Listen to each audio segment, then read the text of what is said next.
संबंधी, गुरु संबंधी, शिक्षा संबंधी बातें हैं। और आगे चलकर 8वें स्कंद में गज और ग्राह की कथा है। एक हाथी था, त्रिकुट पर्वत के पास सरोवर में स्नान कर रहा था अपनी पत्नी और बच्चों के साथ। ये कहानी गृहस्थी की है। हर गृहस्थी अपना जो संसार सरोवर उसने बसा रखा है, उसने अपने बाल बच्चों के साथ इतना मस्त है कि उसे भूल गया कि उसे दुनिया से जाना भी है। रहना नहीं देश बेगाना है, आए हो तो जाना है। कहाँ जत्थे मार के बैठे हो। पंडित जी ने जब शादी कराई थी तो एक बात कही थी, आज से तुम दोनों जीवन साथी हो। क्या कहा था? ये नहीं कहा था कि तुम दोनों मरण साथी हो। जैसे कहाँ 7 जन्म ढूंढ रहे हो। हमारा पति कौन है? एक परमात्मा है जिसका नाम है जगत पति। पति कोई स्त्रियों के लिए वो दुनियादारी की चीज है। आत्मा स्त्री है, परमात्मा उसका पति है। पति का मतलब जो हमें शरण दे, जो आसरा दे वो पति, जो आसरा ग्रहण करे वो पत्नी। जो आत्मा परमात्मा के आगे सरेंडर है, परमात्मा उसका पति है, मालिक है, और आत्मा उसकी सेविका है, दासी। और जो आप जैसे पति पत्नी की मांग भरता है, इसका अर्थ क्या पता है तुम्हें? मांग भरो सजना। किस रंग से भरते हैं? लाल रंग, खतरा। अब जो वो मांग करेगी वो इसको भरनी ही पड़ेगी। यही है मांग भरो। जो डिमांड करे, साड़ी ला के दो, लानी पड़ेगी। नहीं तो कहेगी फिर मैं माता पहुंच दूंगी। फिर नहीं भागवान इसको समझो, ये तार्किक चीज है, ऐसे नहीं है। इसका मतलब यही है क्योंकि उसने इसके लिए परिवार छोड़ दिया, अपना जानकारी छोड़ दी, अपनी पहचान छोड़ दी। अरे दुनिया में एक ऐसा रिश्ता पति पत्नी का कि एक आत्मा दूसरे के सरेंडर हो जाती है तो वो सारी जिंदगी उसके दुख सुख का निवारण करता रहता है। ये बेचारा तो उतना ही करेगा जितना इसका समर्थ है, लेकिन मेरा परमात्मा तो सर्व समर्थ है। तो क्या नहीं कर सकता? सब करता है जी, करता है, करता है, करता है। हमें सीना चीज के हनुमान जी नहीं हो दिखा दो। विश्वास कर लो, मुझे 30-35 साल हो गए हैं जिंदगी जीते हुए। दावे से कह देता हूँ कथा में कुछ नहीं लेना। और फिर देखो राजाओं का राजा बना के ठाकुर रखता है। ये किसने पहना है?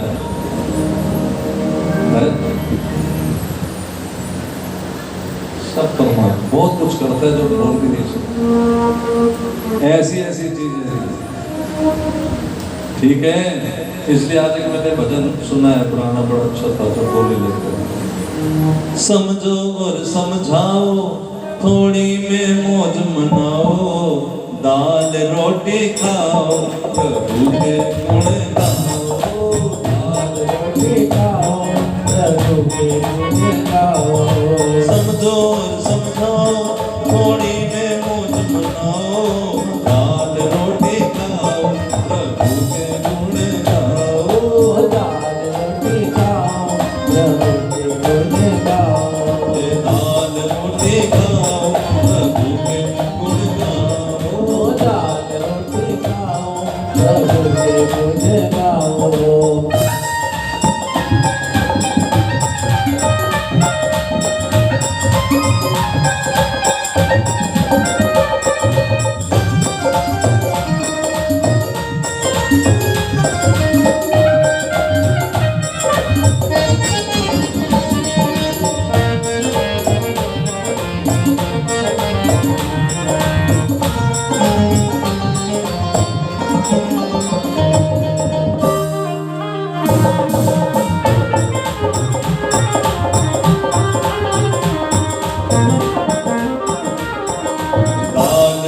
रोटी खाओ प्रभु के गुण गाओ। दाल रोटी खाओ प्रभु के गुण गाओ। अजी लालच में ना आओ ना दिल का चैन गवाओ। दाल रोटी खाओ प्रभु के गुण गाओ। दाल रोटी खाओ प्रभु के गुण गाओ। रोटी खाओ प्रभु के गुण गाओ। अनबिन रोटी प्रेम में रोटी सोने की है कटिया।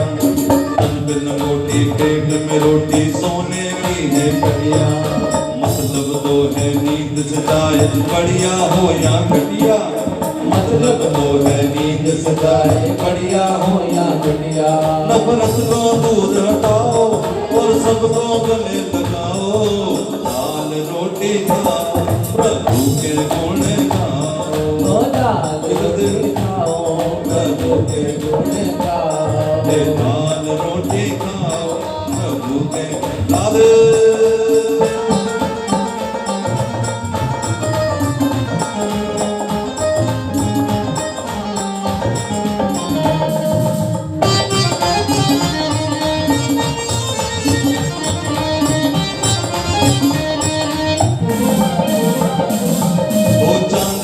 थाली वालों क्या भूख लगे है ज्यादा। चांदी की थाली वालों क्या भूख लगे है ज्यादा। चांदी की थाली वालों को भूख लगे क्या ज्यादा। चांदी की थाली वालों को भूख लगे क्या ज्यादा।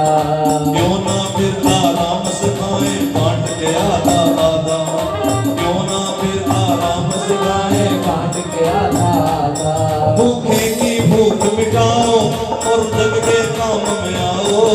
दाल रोटी खाओ प्रभु के गुण गाओ। दाल रोटी खाओ प्रभु के गुण गाओ। होली में मौज मनाओ और नफरत दूर पकाओ।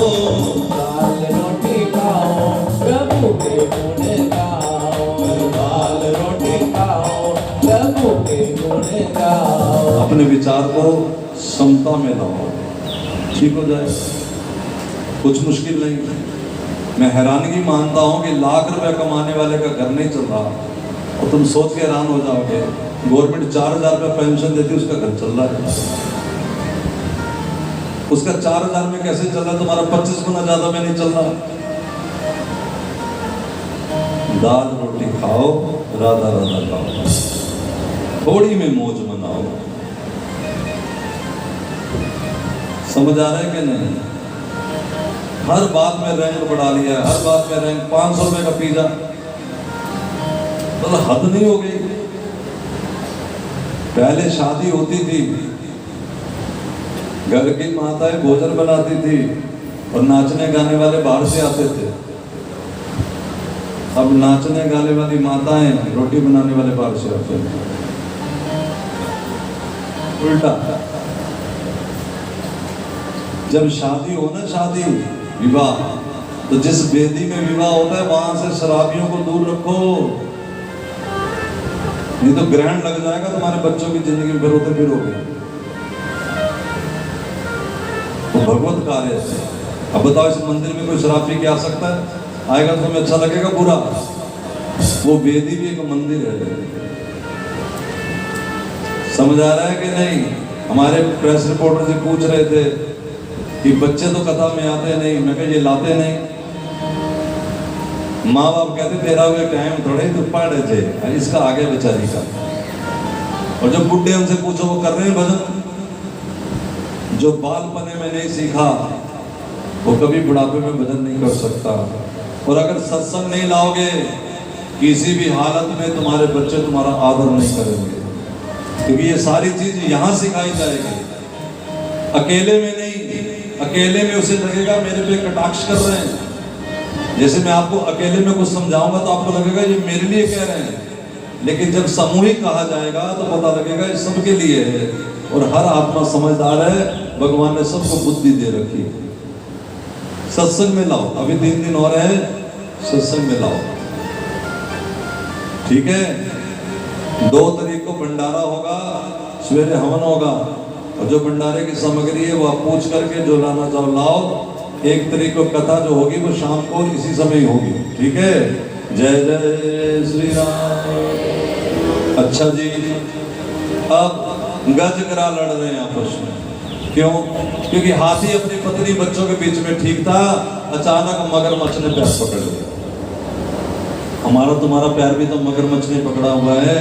मैं वृंदावन जाना सी मगर, मैं भी कथा कराती मगर,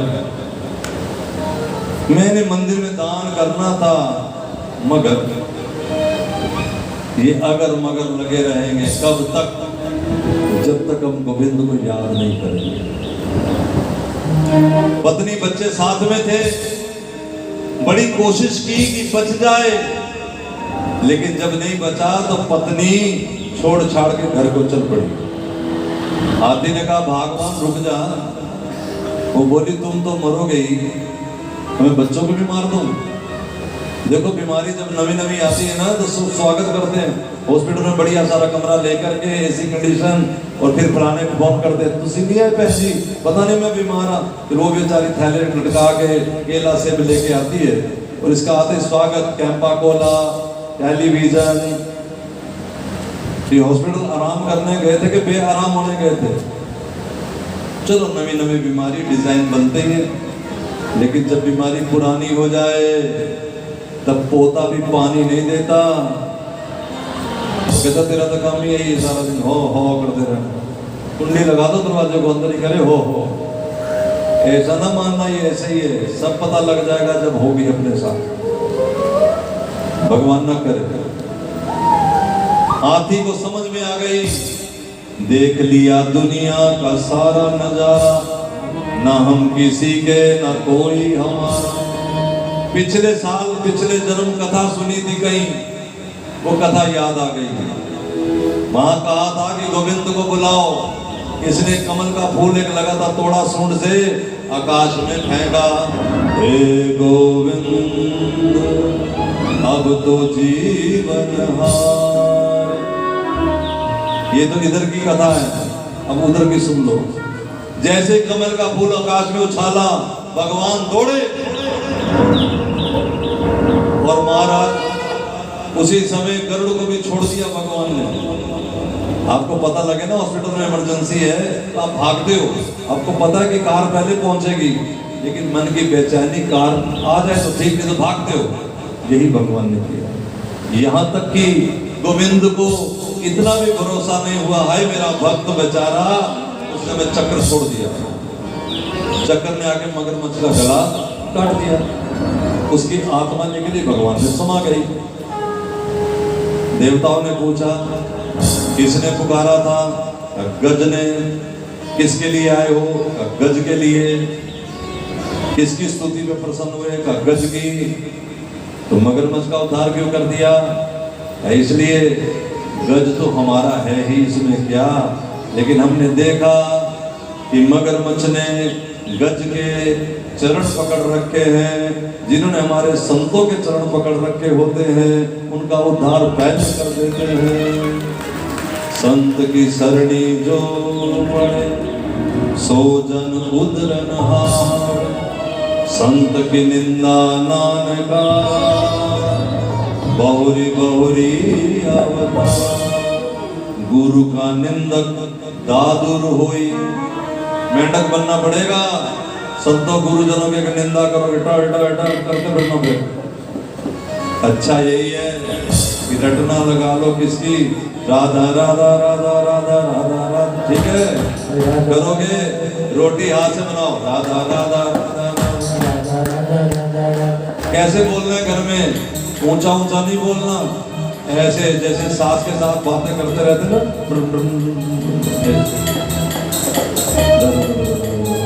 ठीक है। समझ आ गया कि नहीं आ गया? चलो आगे कथा है।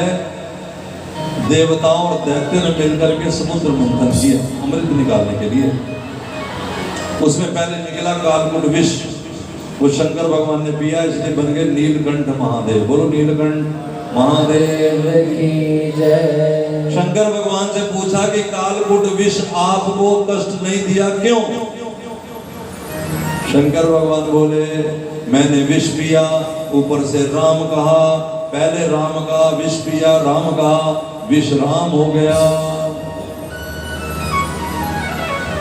फिर उच्छ्रवा घोड़ा निकला, इंद्र ले गए, बहुत सामान निकला, अंत में लक्ष्मी जी निकली, नारायण भगवान ले गए, चंद्रमा निकले और आकाश में चले गए। इसलिए चंद्रमा हमारे मामा जी हैं। क्यों? क्योंकि लक्ष्मी मैया जी है, लक्ष्मी का सगा भाई है चंद्रमा, तो क्या हो गए? चंदा मामा।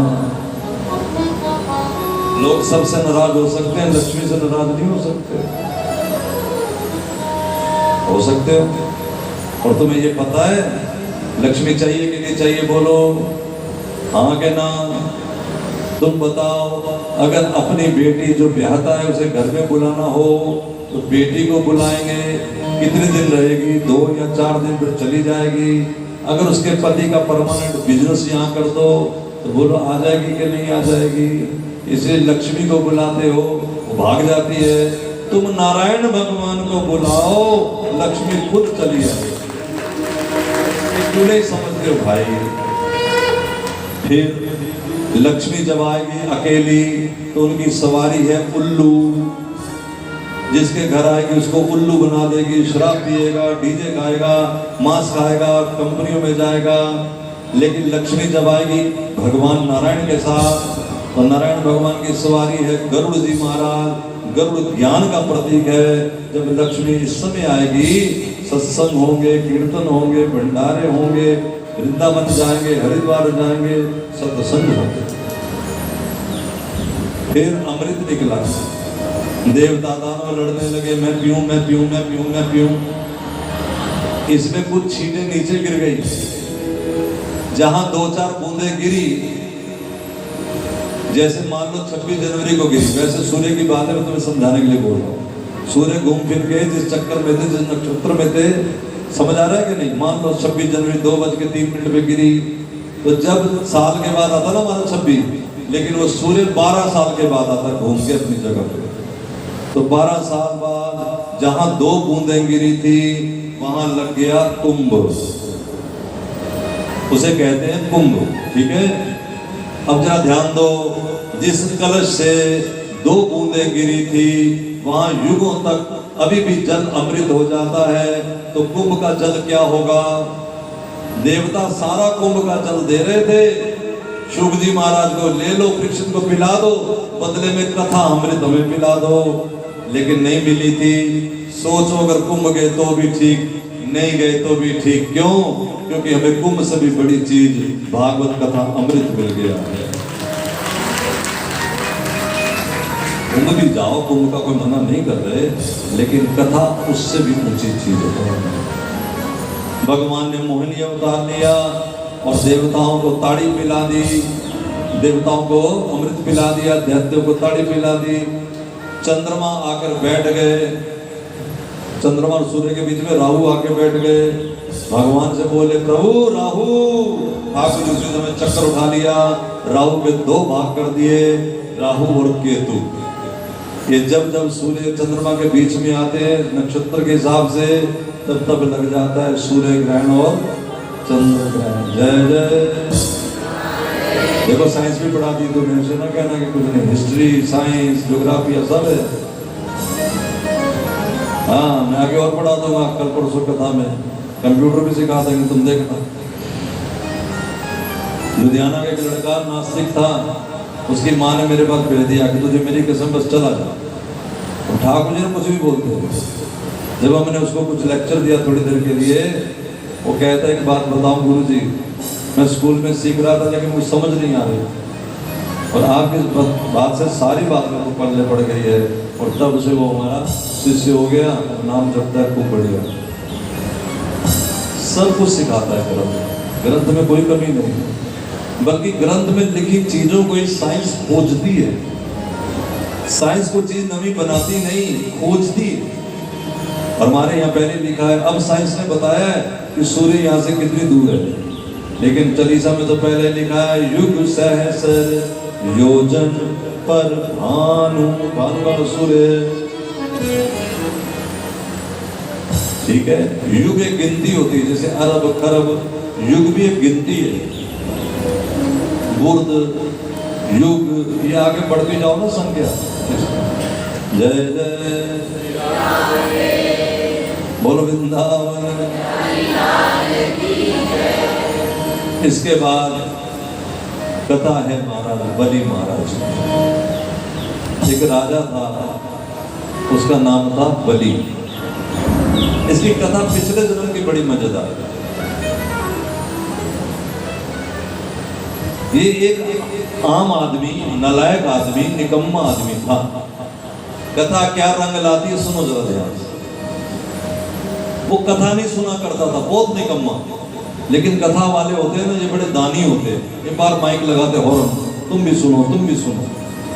वहां उसने एक लाइन सुन ली कि अगर तुम बचा खुचा जीवन भी भगवान में लगा दोगे, कुछ भी भगवान को अर्पित करोगे, तो तुम्हारे लिए बहुत सुंदर मार्ग बन जाएगा। ये जाता नहीं था मंदिर मंदिर। एक दिन फूल लेकर के वैश्या की तरफ जा रहा था, पत्थर से टकराया, गिरा, माथा फूट गया, समझ आ गया कि अब मर जाऊंगा। सामने शिव का मंदिर था, बस मरते मरते बोला, प्रभु ये फूल मैं आपको अर्पित कर रहा हूं, और मर गया। सत्संग क्या काम करता है। यमराज के यहाँ जब खाता खोला तो यमराज ने कहा, भाई तेरा पूरा जीवन नरक वाला है, तूने अच्छा काम कुछ नहीं किया। हाँ, शंकर को तूने फूल चढ़ाया, उसके लिए मैं तुझे आधे घंटे के लिए स्वर्ग का राजा बनाऊंगा। अब ये स्वर्ग का राजा बन गया, कितनी देर के लिए? इसी तरह तुम भी दुनिया के राजा बने हो कुछ देर के लिए, तुम मालिक नहीं हो यहाँ के। अब जरा ध्यान दो, जब मिला है तो क्या करना चाहिए? वो फूल दिए थे, वो संस्कार अंदर पड़ गया, इसने क्या किया? सोचा आधे घंटे के लिए मिला, उठना तो ही। पंडित जी को बुलाया, हाथ में गंगा जल लिया, कहा मैं आज से स्वर्ग की गद्दी आपको दान देता हूँ। उतर गया नीचे। आधे घंटे में तो मर नहीं था, मर गया। जब यमराज ने दोबारा खाता खोला तो हर जगह लिखा था स्वर्ग का दानी, स्वर्ग का दानी, स्वर्ग। क्या आया था भाई? अब सोचा ये क्या करूं, तो ठाकुर जी जाके सलाह करी कि इसका करूं क्या।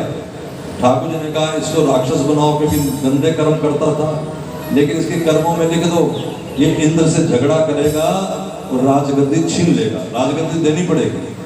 फिर मैं जाऊंगा और इसको छीन के ठग के इससे राजगद्दी, जैसे इसने हमसे छीनी हम भी ले लेंगे। ठीक है, अब ये बन गया राजा बलि। अब देखो संस्कार दान देने का। गुरु जी ने कहा एक काम करेगा तो राजगद्दी कभी नहीं छीनेगी, आप भी ध्यान दो। खबरदार तुमने किसी ब्राह्मण को पंडिता कहा तो बड़ा हानि होती है, तुम्हें नहीं पता अभी। इसलिए अगर अपने जीवन को सुचारू चलाना है तो चलता फिरता भगवान हमारे पास है। कौन? ब्राह्मण, साधु, निवाला। घर में एकादशी रखो, द्वादशी को ब्राह्मण को घर में बुलाओ और निवाला तोड़ के उसके मुख में धरो, गोविंद खा रहे हैं। और भगवान कहते हैं जब ब्राह्मण के, साधु के मुख में कोई रोटी रखता है तो सीधी मेरे को पहुंच जाती है। अब आपका जो प्रश्न है वो ये कि श्राद्ध हम यहाँ करें तो हमारे पितरों को कैसे पहुंच जाता है? ये सिस्टम है ना। तुम अगर बैंक में जाकर के अमाउंट भरोगे, आजकल तो गूगल पे आ गया, तुम यहाँ लिख करके 50,000 रुपया एक टिक मार करो तो बोलो तुम्हारे बेटे को पहुंच जाता कि नहीं पहुंच जाता? बोलो, क्योंकि सिस्टम है। परमात्मा का भी एक सिस्टम है। उनने कह रखा है कि अपने माता पिता को प्रणाम करोगे तो प्रणाम मेरे को पहुंच जाएगा।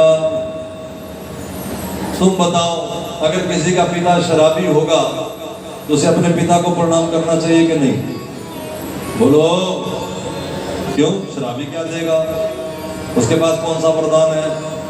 शराबी के पास वरदान हो ना हो, अगर वो अपने पिता को प्रणाम करेगा तो वरदान मेरा गोविंद देगा। यही बात माता पिता पे, यही बात गुरुजनों पे लागू होती है, यही बात गिरिराज पे, यही बात तुलसी पे, यही बात गाय पे। यही बात श्राद्ध में, यही बात ब्राह्मण में। जो सिस्टम कह रहा है आप करो, चाहे तुम एयरटेल से, चाहे तुम जो जो कंपनियां चलाती मोबाइल, उससे किसी को भी अपने मित्र का नंबर डायल करो, बस मैसेज पहुंचेगा। क्योंकि नंबर किसने दिया तुम्हें? मित्र ने। भगवान ने नंबर दिया है ब्राह्मण, साधु, माता पिता, गुरुजन, पीपल, तुलसी, गाय, गंगा, गीता। गीता जी का अगर एक श्लोक तुम्हारी जीभ पर है, तुम्हारे जेब में है। एक पुलिस वाला था, पुलिस वाला रास्ते में जा रहा था, उसे एक स्त्री मिली, सुंदर स्त्री थी, उसने उसके साथ विवाह कर लिया। विवाह तो नहीं किया था, विवाह के बिना ही रहने लगे आपस में। और एक दिन बड़ी ठंड पड़ रही थी, तो उसने कहा कि मैं लाइट ऑफ कर दूं। उस स्त्री बोली जाने की जरूरत क्या, ठंड में मैं यहीं से कर दूं। उसने ऐसे हाथ लंबा किया, जाकर बंद कर दिया। ये तो देख के इसके पसीने छूट गए। कब तू कौन है? वो कहती मैं तो चुड़ैल हूं। अब बेचारा ये उसकी जान आफत में आ गई, धीरे धीरे सूखने लगा, डरने लगा। उसको कहता जा, वो कहती मैं नहीं जाती। अब ये दवाई लाया डॉक्टर से, दवाई ला के इसने खाई, बाकी पुड़िया जेब में रखी। अब वो स्त्री आ गई, लेकिन ऐसे फिर ऐसे हो गई। कहती तेरी जेब में क्या है? ये कहता मेरी जेब में क्या है? कुछ भी, दवाई लाया हूं। निकाल इसको, दवाई को बाहर फेंक। वो पुलिस वाला था, समझ गया कि इसमें कुछ है, बोला नहीं निकालता जा। बड़ा हाँ हो की अंदर चली गई। वो सवेरे किसी पंडित साधु के पास गया कि इसमें क्या है जी महाराज, पूरी कहानी बताई। पंडित ने जब खोल के देखा तो डॉक्टर ने जिस पुड़िया में दवाई दी थी, उस अखबार में गीता जी का एक श्लोक लिखा हुआ। जिनके घरों में गीता जी है, वो जिनको कोई मुसीबत लगती है कि मैं तंत्र टोना टोटवा, अपने जेब में रखो गीता जी। एक पन्ने की गीता जी मिलती है, वो कभी हमसे ले लेना, हमारे पास होगी तो गोपाल जी कल दे देंगे चाहिए तो। नहीं तो बाजार से गीता प्लस की छपती है, 1-2 रुपए की मिलती है बस। नहीं तो गीता जी अपने घर में जरूर पत्र के रखो, भागवत पत्र के रखो, रामायण पत्र के रखो, गुरु ग्रंथ सब का प्रकाश करो। यानी कोई पवित्र ग्रंथ यदि अपने घर में है तो निडर हो जाओ, कोई तंत्र टोना टोटका नहीं हो सकता। भगवान पे विश्वास करो। इधर भगवान तुम्हारे घर में है, ठाकुर जी ठाकुर जी ठाकुर जी, डर रहे हो, ऐसा मत करो। बलि को उसके गुरु ने सिखा दिया, ब्राह्मणों की अगर सेवा पूजा करोगे तो तुम्हारा, वो ब्राह्मणों को दे देता, जो मांगते वो सूर्य हवन करता, ब्राह्मण जो दिख जाता वो दे देता। देवताओं की मां रो रही थी, वो बोली कि हाय हाय मेरे बच्चे बेचारे। भगवान के लिए व्रत किया और भगवान उनके घर में प्रकट हुए। वामन भगवान की जय। देखो भगवान जन्मता नहीं है, प्रकट होता है। जैसे हम तुम माँ की योनि से जन्म लेते हैं, भगवान प्रकट होता है, गर्भ की लीला करता है, फिर गर्भ अंतर ध्यान हो जाता है और भगवान सामने। कैसे भगवान प्रकट हुए? हाथ में छाता, बगल में पोथी। अब बताओ, हाथ में कमंडल, ऐसे कोई बच्चा पैदा हो सकता है? इसलिए गुरबाणी में कहा है अयोनी साहिब। परमात्मा कौन है? प्रकट होता है, योनि से जन्मता नहीं, अयोनि साहिब। अकाल मूर्त, उसके ऊपर काल का कोई असर नहीं। गोविंद को देखोगे ना, इनके दाढ़ी मूछ है ही नहीं। क्यों? क्योंकि इनकी उम्र सदा 12.5 बरस है, 13वां साल ही नहीं लगता। एक बच्चा होता है, एक जवान होता है, एक बीच का एक साल होता है, उसे कहते हैं किशोर। और भगवान का नाम क्या है? नित्य किशोर। नित्य का मतलब हर समय किशोर। राधा रानी कौन है? नित्य किशोरी। समझ आ गई? कई लोग मुझे पूछ रहे थे ना कि भगवान सो रहे रोज सेव करते हैं क्या? समझ आया कि नहीं? ये समझना जरूरी है। क्यों? क्योंकि जगत में तुम जाओगे, लोग तुम्हें मिलेंगे, प्रश्न तुमसे करेंगे, तुम्हारे पास जवाब होगा तो देना। हर जगह मैं नहीं जा सकता ना, तुम्हें तैयार कर रहा हूं। गुरु क्या बनाते हैं? गुरु ही बनाते हैं। मैं तुम्हें गुरु बना रहा हूं, गुरु। नहीं बनना, गुरु बना रहा हूं, ताली नहीं बजा रहे, बताओ।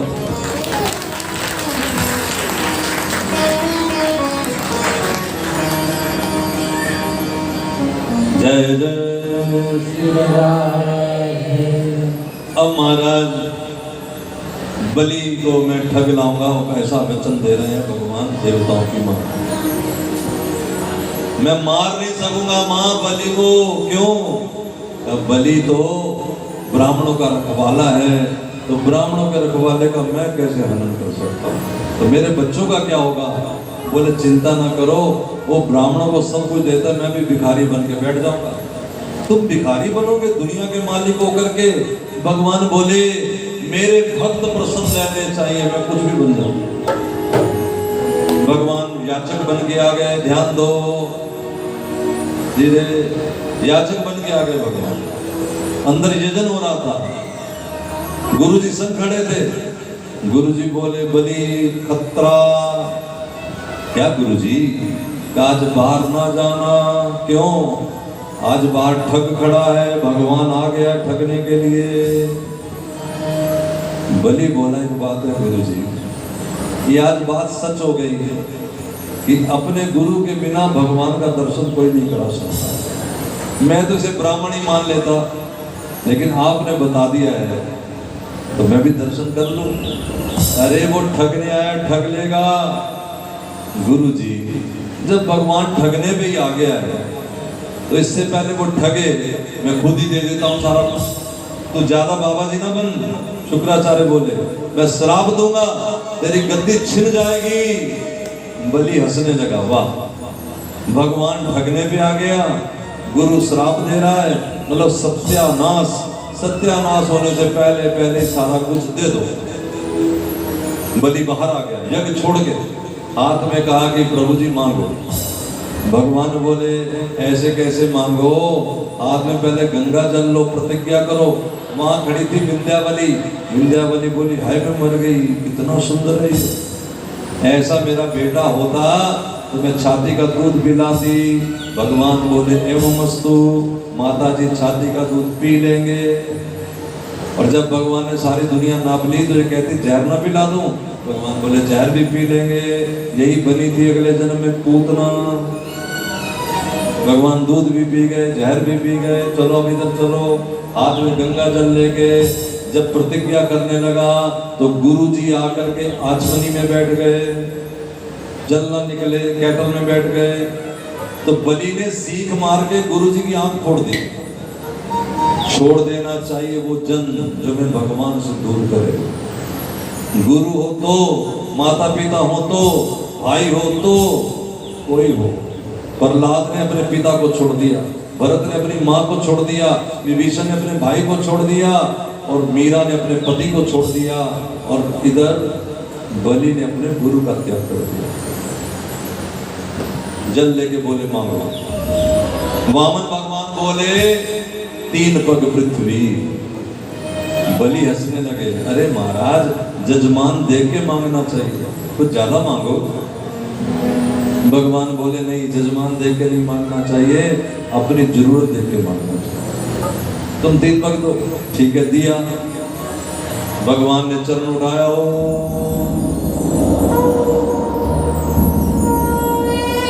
ब्रह्मलोक फोड़ के ब्रह्मा जी के अंगूठा पहुंच गया। ब्रह्मा ने झटपट उस अंगूठे को धो लिया, कमंडल में रख लिया। यही बनी थी बाद में गंगा, चरणों से निकली गंगा प्यारी। दूसरा चरण भगवान पताल तक ले गए। बलि को बोले चलो अब तुम्हें नरक जाना पड़ेगा। बलि बोला मैं नरक नहीं जाऊंगा। क्यों? क्योंकि अभी देने के लिए बहुत कुछ है, ध्यान दे।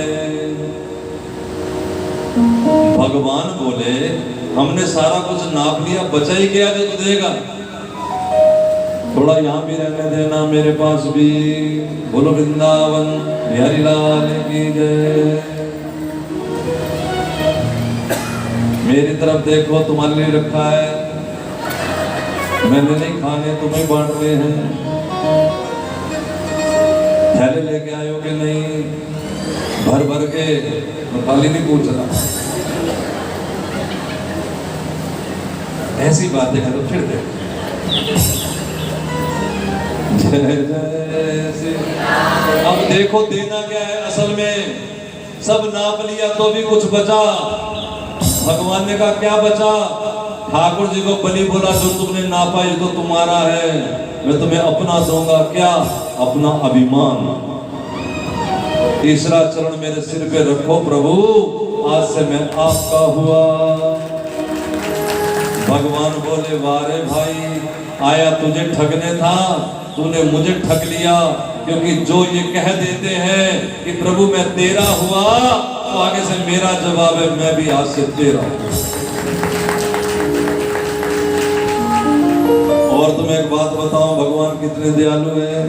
तुम झूठ मूठ ही कह दो कि प्रभु मैं तेरा हुआ, ये इतने सत्य संकल्प है कि उसको सच्ची कर दोगे।